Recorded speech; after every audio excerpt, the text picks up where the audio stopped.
So when the rocket impacted the ground on landing, the force of the impact broke a servo mounting point, basically. It cracked it. And the reason it cracked it is because the motor actually hits the ground first. If you don't look at these legs, these are a new addition. If you don't look at these legs, the motor sticks out. And when it hits the ground, the motor is the first thing that hits the ground. And these servos, at the end of the flight, the servos are commanded to center themselves. So they're basically pushing, if I push on this motor manually while they're commanded to center themselves, they're gonna give a lot of resistance.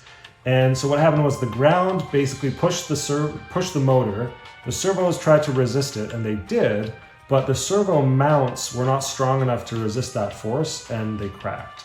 And so the solution to that is just to add legs to the rocket so that there's no way that the rocket lands on the motor, because in this case, the rocket will always land on the legs and not the motor.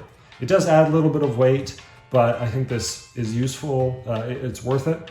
And if these legs break themselves on impact, I've printed a bunch of them, and that should be no problem to just swap them out fairly easily.